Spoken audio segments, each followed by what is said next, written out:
Good evening, Matt. Oh, hey, Graham, it's nice to see you. Nice to see you too. Welcome to Crazy in Love, the podcast where two psychotherapists talk about all things to do with relationships. Tonight, Matt, we are going to talk about big decisions, decision making in relationships, particularly decisions like getting married, whether the person you're with, the partner you're with, is someone that you should ask to spend the rest of your life with, but potentially some other big decisions. And in effect, kind of the different ways that we humans think about making those decisions, whether we rely on our gut instincts, whether we rely on pure rationality. Help us understand in a big ticket way where you're coming at on this at the beginning of this conversation. Like big decisions in your life, how do you go about making them, for example? Yeah, so it's a really testing question. I find that one quite hard to answer. And I think what I end up saying is something between those two things. I think there is that gut, isn't there? That pull. We're kicking around a decision at the moment in my family, principally my wife and I. My two boys are somewhat involved in it, whether we move. They're at a key stage of their schooling, so we're thinking about that, whether we'd move to somewhere else in the country to secure what we take to be a better school. And how on earth do you know? Is that Ofsted? Is that the feel you get when you tour the school? Is that exam results? Is that getting into Oxbridge or Russell Group universities? Is Okay. it the money? I mean, is it the grounds? Is it the sporting facilities? Is it the so I don't know. I don't think I have. I don't think I have a well thought through answer for that. It's somewhere between that kind of pull, that bit you do feel in your gut. I think there is something really legit about that, isn't there? We talk a little bit about that in the latest blog, and there is something we really fall back on the rationality of it as well. We want to look at those numbers and indicators and metrics, but I don't know honestly in this case because we're still wrestling with this decision. I don't know whether either of those approaches is really Yeah. unlocked. What Good. do you say? Good. Well, first let's see where you are at the end of this episode on that particular Yeah, question. If yeah, working through all of these kind of different ways of making big decisions helps you frame that decision yeah, any yeah. more clearly. I'm someone who is instinctively skeptical of gut instinct Yeah, you're decision. instinctively skeptical of instincts.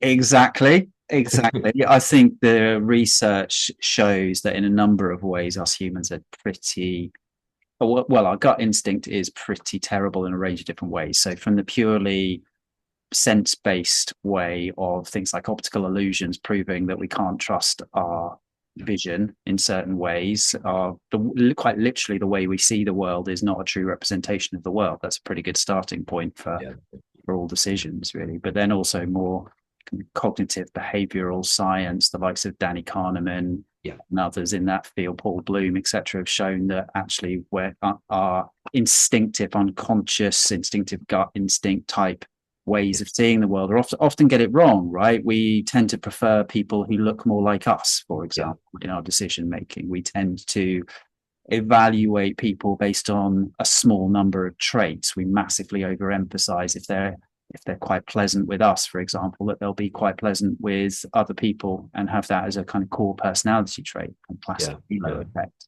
yeah, yeah, So I think I'm in when we talk about love and we talk about marriage, so much of our culture says to people, "You'll just know, just trust your gut, trust how you feel with that person." yeah, yeah, And I think when you get married, trusting how you feel with that person is not necessarily the only criteria. I'd much rather be thinking about, does that person instinctively fill me with a sense of they want the best for me? Is there evidence that they want the best for me? Is there evidence that when it comes to the crunch, they're going to actually want me to grow in the ways that I want to grow and help me do that and help me share my life in the way that I want to? I'm more kind of evidence based than gut. How about you? yeah. Yeah, and I think that's the thing we hear, don't we, in our clinical work when we're seeing clients, right? The feelings that start the relationship that are there at the get-go often don't endure.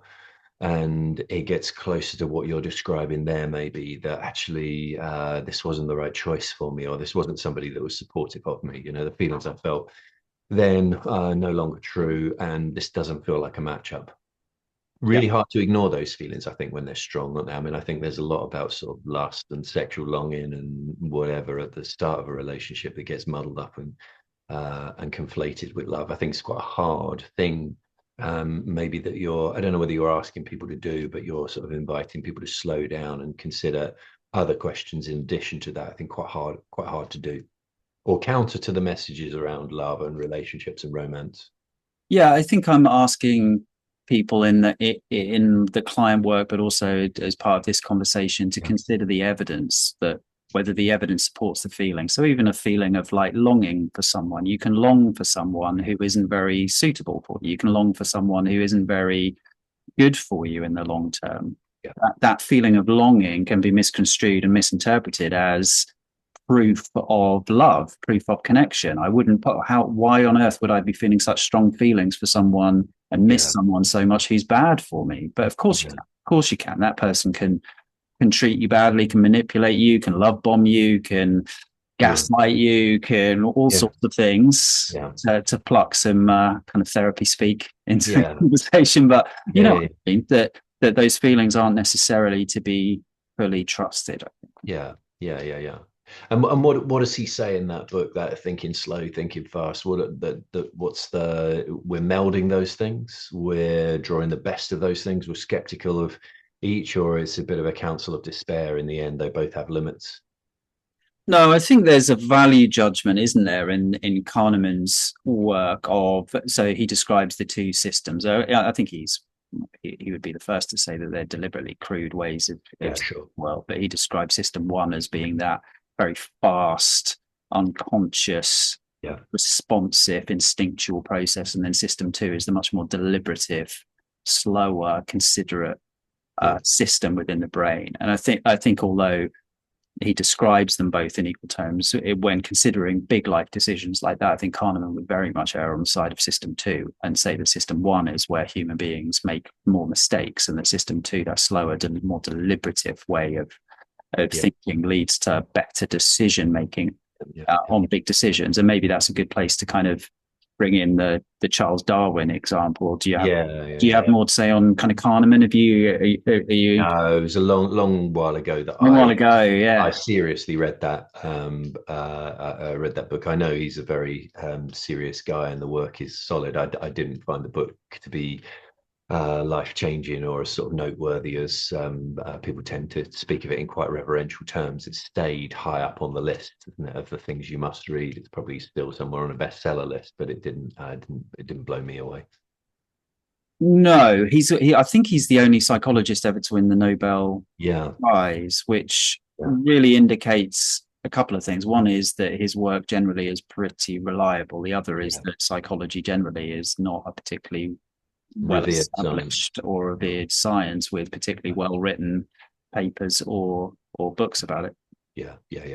I'd agree. We'll probably go off on a tangent when we Yeah, go there, yeah, so I'm yeah. Sorry. gonna try and resist it. So, old Darwin, who's Old Darwin with his big a old bushy beards. Yeah, very clever scientist guy yeah. as well, was hilarious, wasn't he? On the reasons to marry, or the reasons the reasons not to marry. I'm looking at his list. So he did a list of fors and against. I think probably Yeah, most go for it. I've got a few of the fours roughly. written down. Like when he was considering marrying his first cousin, he was only 29 at the time. So we're not when you think about Darwin at this stage, you're not thinking of big old bushy beard, Yeah, looking at fossils, Darwin. yeah. You're thinking of scholarly Darwin, pre-beard, or certainly Younger man. pre-white beard. Yeah, Younger yeah, man thinking about marrying his first cousin. Um, one of the positives he put down for marriage was that he would get the charms of music and female chit chat, which yeah, yeah, has survived to the present day as one of the positives to get married. It's yeah. all the way from I like that. 1838. Yeah, But yeah, far more, it seemed to me, far more negative reasons, far more reasons not to marry. Worries, worries yeah, about getting fat, worries about children, worries about money, worries about not being able yeah. to work hard. What Yeah, else? yeah, yeah, yeah. No duty to visit relatives. The expense and anxiety of children, Yeah, and well, we'd support that to some degree, yeah, perhaps quarreling. He says as well, which is rather perhaps. poignant, isn't it? less money for books, and he'd be forced to play with children. I wonder how it would have gone down for us with our wives if we'd said no to want to getting married because we wanted to save money for books. For books. You have quite an Yeah. impressive library behind you. It might have gone down better in your house than in mine. What I liked about it was you sort of see a brilliant mind at work on a kind of quotidian problem or a very substantial problem, right? A very human problem, and coming at it with no more grace or skill or style than Yeah. anyone else in the world would. Just a list. I think there's even a scratchy diagram, isn't there? I think he does a Yes. decision tree Yes. on the back, Yes. which is He likes an old diagram, Darwin, doesn't it? yeah, It kind of is the Elon Musk issue, isn't it? It's like you think you're a genius in one area, and people then start treating you as a yeah, bloody an genius all oracle over in the place. And yeah, it's a nice reminder in some ways, isn't it? That well, it's both yeah, a nice reminder that people yeah, that everyone struggles with this sort of stuff, but it's also negative in the sense that even the brightest minds of their generation can't find a particularly great way through these yeah, kind of messy yeah, situations. It's important to say probably that Darwin, even though his list suggested that it looks to us like it very much errs on the side of don't get married, he ultimately decided to get married. yeah, yeah, yeah, He yeah. ultimately decided that some factors are more important to him than others, and that's where the lists fall down, right? You can never just lay one side of the ledger against the other. That's a terrible way to make a big decision because of I mean, it's a force. It gives a bit of sort of forced rationality or yes, sort of quasi science around it, doesn't it? It appears to be that you're taking it seriously and you're pondering it and you're deliberating and weighing up, but you're not really, are you? I mean, why does Darwin get married? Why so many people get married? Why does so many young people, who are now maybe questioning all sorts of things about their gender identity and how they want to live their life? They will probably end up getting married and having something like two or three children, right? Would be my best guess.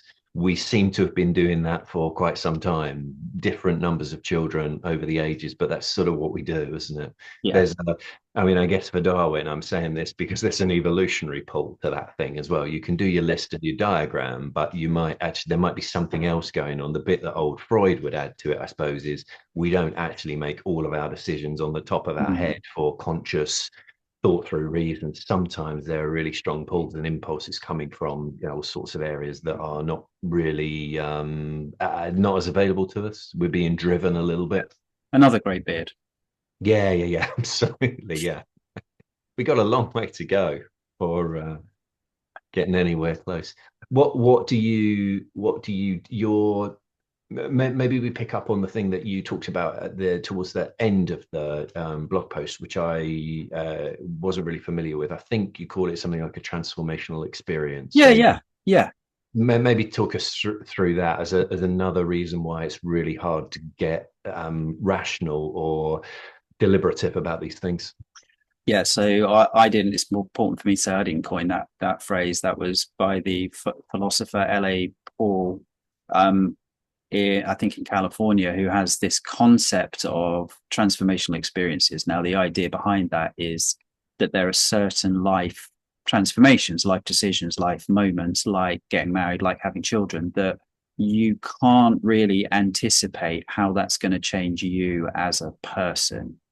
So, trying to deliberate from the position of your present self and try and foresee and predict how your future self is going to react to those situations is kind of pointless. Yeah. And part of me can resonate with that. I don't know if that feels true for you, like the decision to have children, for example, and raise a family. I don't think I could not just in terms of my future self and knowing how that would impact on me. I think I would have done a terrible job of imagining what that was really Yeah, like. sure, sure. Yeah, yeah, yeah. And even that move, I work with people who are now going from one child to two, for example, and people often ask me, "What was it like? What was it like?" And Yeah, people want to know as if there's an answer, a kind of one answer to the question, "What's it like to go from one child to two?" And I just don't think there is. I think it totally yeah, depends on the kid. It totally depends on your relationship. yeah. It depends on how you've dealt with number one. That's just There's that line, isn't there, that it goes from being like owning a dog to managing a zoo, which I quite like. That was definitely how I felt I about it. certainly felt like that with number three for me. You Yeah. could double up on like a really nippy winger and sort of close them down when it's 2-on-1. But when you've got two onto your one, I remember going around London Zoo quite a bit with both of them, and it felt like heroic work what I was doing out there, man In marking the trenches. those two. Yeah, yeah, yeah. I was looking for a lot of kudos on those days. Yeah. Yeah, yeah. Although if you see me trying to get my dog when she doesn't want to go out for a walk, it's harder to look after a dog than some people. Yeah. But yeah, what do you make of that idea of I don't think she's saying don't even bother to try to think about it, but I think her conclusion is give yourself a bit of a break, right? Yeah. At some point you draw a line and you say, I've got Yeah. enough information, I've got enough opinions from my friends, I've got enough from the research that I've had a look at, I've got as much data from the likes of Emily Oster's books on Yeah. parenting to get a feel for how it's going to be. Ultimately, I just need to make a decision. And before this call, you were kind of saying that's a bit kind of motherhood and apple pie type of a response, just make a bloody decision. But I think there Yeah. is something to that. Yeah. Yeah, I think there's something to it, isn't there? Yeah, for sure. I think it's definitely true that you don't know what you're getting into in that particular example, and I think it's true of marriage, isn't it? Such a potentially a long journey together that I don't think you can possibly know that. You don't really know how careers are going to go. You don't know how health is going to go, and you don't know what's going to happen when you start a family. I've got some people around me who've got wonderful family lives, but with children who are more challenging than they ever expected them to be. Who are Mm. presenting them with a very different level of challenge than the one they were expected through, the examples I'm thinking of are what would typically be described as a disability. Other people might choose different words for it, but they're dealing with something really profound that they hadn't expected to.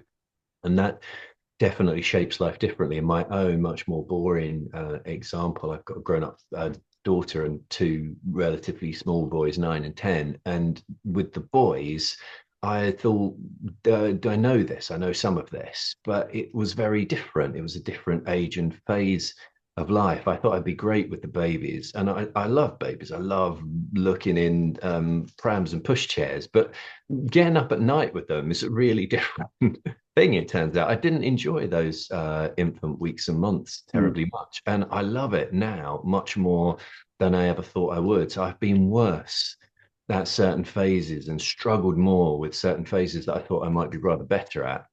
And I don't make any claims to be dad of the year, but like I love hanging out with them. I genuinely love hanging out with them. It's a very like reason for being, really, is how I feel about them right now. And I probably wouldn't have expected to say that. What do you make of the slightly different lens of, well, marriage is not that different to the relationship before, so why would marriage be a transformational experience? Yeah. Do you think it has been in your case? Does it Yeah, I don't think a bit different to parenthood, isn't it? it's different. Yeah, it's good. It's a good question. I don't know that I've got a very well thought through answer. I don't think the marriages necessarily feels very different or the relationship feels like massively different, but the life circumstances feel Yeah. so very different. I suppose where I am, I met my wife when I was like what I thought then was like relatively old. I'd been married before, I had a relationship before, I had a child in a previous relationship, so it felt very, very grown up at what, about 30 probably. And when I see like young guys of 30 now, they feel like very young to me, not in a patronizing way, I mean that respectfully. They're very clever people in the world quite often, wonderful people to be around, so privileged to talk and work with them, but they do seem so young, and I suppose just in those couple of decades or so, such a lot changes. Mm. I don't Mhm. know, you lose parents, don't you? You lose people around you. It's Mhm. like some big stuff happens and shifts. And yeah, I feel like it does feel very different from when you start out. I suppose there's just some facts of life there, aren't there? You're at such leisure, typically in the early stages of a relationship. You're lying around. We're old enough to have gone and got Sunday papers and those kind of those sorts of things. And Whereas endless Sundays, yeah. there's never a minute, right? There's not like, oh, what should we do today? It's like, Mm, well, there's an itinerary of things that have to be mm, done. And if they're not being done, then there'll be a task in the house, or there'll be some mm. nagging kind of, I don't know, bit of DIY or something that needs fixing or sorting, or And you're at the whim of the emotions of other people, right? You can have all the plans in the world, but if two people in the household are having a terrible day emotionally and all yeah, over the place, they yeah. can change whether you want them to or not. Yeah, I think Ezra Klein says this on his podcast when he's sort of reflecting on life more generally and not talking about American politics. That in some ways, like weekends with children Mm. are not really in any meaningful way better than your weekends before. Do you really want to be schlepping and ferrying them around? Is that really what constitutes a good weekend? But it's not really about you anymore. You've changed your lens, haven't you? So actually, it's a pleasure to schlep them around. Of course, it's a nuisance when there's traffic and things are in, opposite directions of town, but it is really a pleasure. It's what you do. Yesterday evening, my son wanted to go somewhere, to mark an occasion at school, finish some SATs exams, and that's what we did. Right, it's lovely to do. I would never have been bothered to, do it otherwise, but it was for him, and we all had a lovely time because of it. Is that one of the things that you would want people to consider, though, before they have children? Is that idea of it is a fundamental emotional shift away from a self, or even within a Yeah, relationship, right? Most of the time you're in the self, you're in the sense of, yeah, yeah, particularly yeah. a weekend, like, what do I want to do? How do I want to fill this time in this space? And you might bend towards the other person a little bit, but once you are a parent, that equation shifts on its head. And if you're not thinking that through, you're in for a bit of a bloody surprise.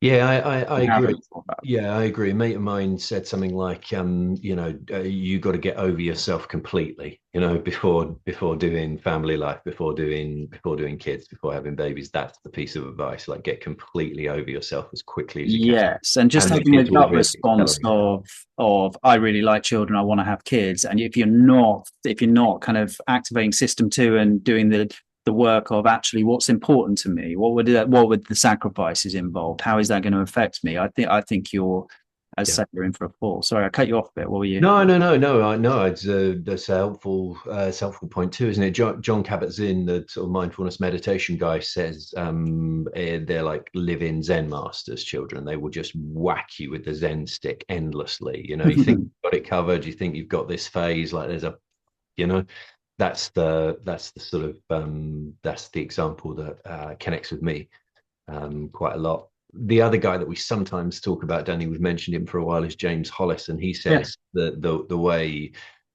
we make decisions is often right or wrong. We think about rights and wrongs, like how it's going to play out, those kind of things that we've been talking about, trying to deduce it, trying to use logic, or work out how to optimize a benefit for ourselves. And he says choose enlargement. Think about it of Yeah. How does this make me grow? What option makes me grow? Yeah. yeah, which will be something about the marriage and the children. Wouldn't you inconvenience your weekends? You're not going to brunch at fancy places anymore. That'd be a waste of time. In those early years. But you've got something much better and much more important to do that is good for you. Yeah. Yeah. And I think that probably does relate to where we came in on this in terms of relationships as well.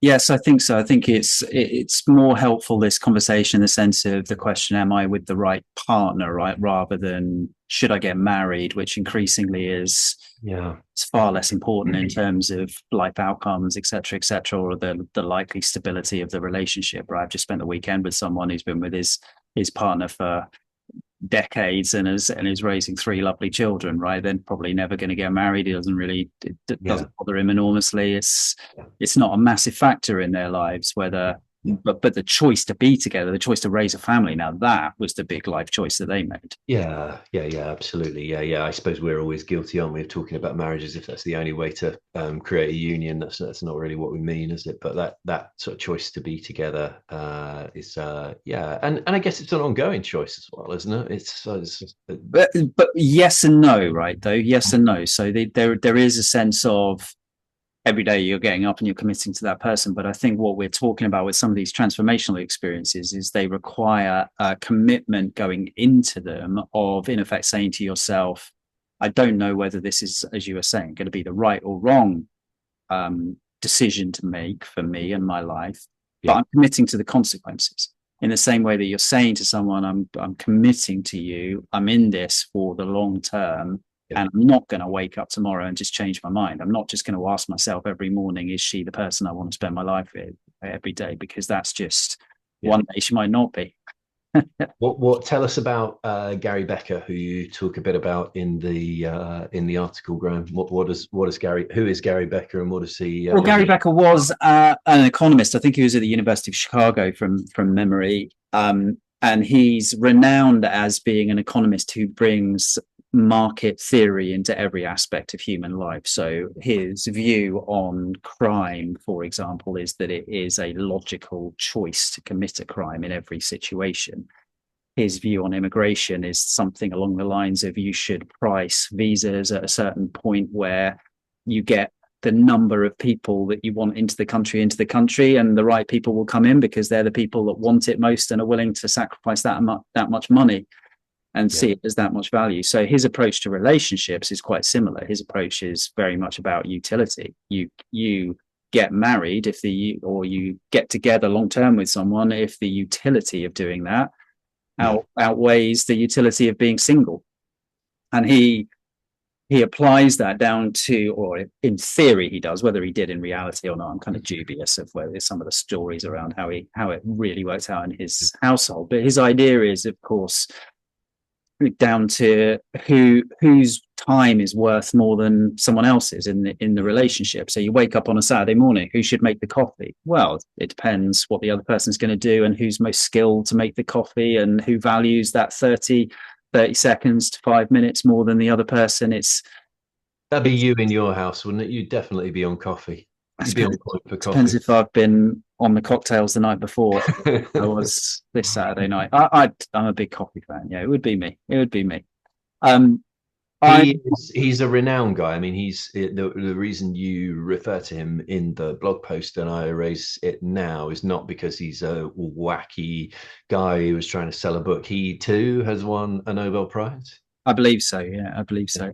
Yeah, very renowned economist, and a lot of his, or sometimes deliberately provocative, but it is an interesting idea, right? That there's a transactional or a market-based idea within human relationships, and there is, of course, there is a sense of who's better at this. Who does it make sense to be the one who sorts the life admin more than others?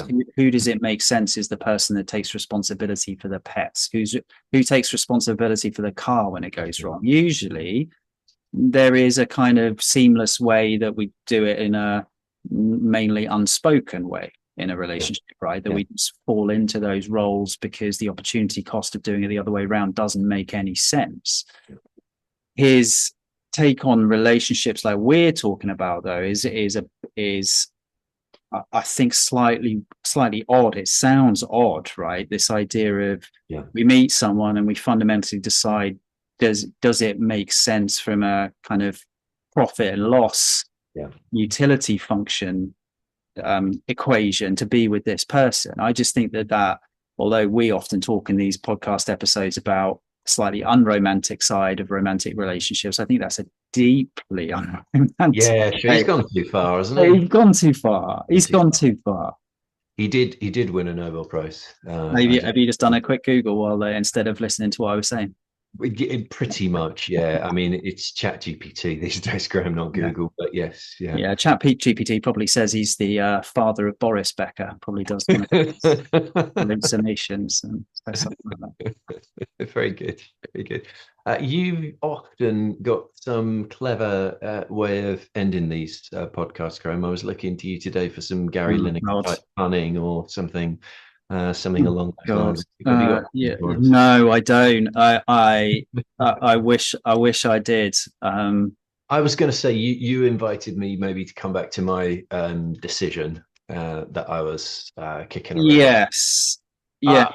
Well, This what would be the Gary Becker approach to which school should your Yeah, I mean, I guess he would tabulate it, wouldn't he? You know, he would put some weightings against various things, and my mind goes in that direction. You know, some of the things that I was talking yeah, about at the start of the podcast, but I think I sort of I was going to say I don't know that it matters that much, I right? In agree. I this agree. particular instance, so I we've agree. got a really good local school, or you could go somewhere else in the country. Yeah, it's an area we know we've got some connections to. It's very nice, and you could buy some nice property there as well. And there are some great schools nearby in the state system, and also some fee-paying schools if that's your thing. So to some extent, like any of those are great choices, right? Yeah, and And I think we can we feel made happy as a family in either setting. And to some extent, even though I am kicking this about, I am refusing to worry about it because it's all going to be fine. The house is a box for living and yeah, loving in, and yeah, that will sort of do for me. And the schools, I think, can be better or worse, and the boys might thrive more in one than another. You would need the wisdom of Solomon, wouldn't you? And I think it will be okay. And I think we can make an adventure of going, and it will be lovely to stay as well because life's great here. So to some extent, I know not everyone's blessed with those choices. They might have more difficult things they're weighing up, but to some extent, I'm not sure it matters. no, and I think us humans are incredibly good at doing a post hoc narrative about the Yeah. choices we make. Generally, are good ones. And I think if we're Yeah. in a relationship that's doing all right, most of the time we tell ourselves a good story that we're with the right person for us, we made the right decisions. And to be honest, I think the mindset of you've made your decision, now make the best, then I'll make the Yeah. best of it is, and try and enjoy it and try and put a good narrative on it is a good way of living life, really. Yeah, yeah, I agree. That's a nice place to end, isn't it? You never know the counterfactual, right? It's not Yeah, it's not actually in our yeah, therapeutic work. We would encourage people maybe not to let their mind rove that far in that direction. You've gone from 0 to 60 or 100 miles an hour down a dark country lane. Maybe slow down. Maybe put the full beams on. Maybe reverse out of it. You don't actually need to be there at all. Like having a nice life now. If you're not having a nice life now, there are probably some things that you can do to improve or change that. Those would be more effective and useful to you than wondering what might have been, or tearing yourself up about a decision that you're assuming was poorly made. You simply don't know that, even if life is tough. Well, it could have been tougher if you'd taken the alternative course anyway. You simply won't know that. how much weight does my desire to have you and your family that much closer to me and factor it? I How much think I weight are could you putting only that in I your could only Gary rip off Becker equation? I could only answer that when we stop recording.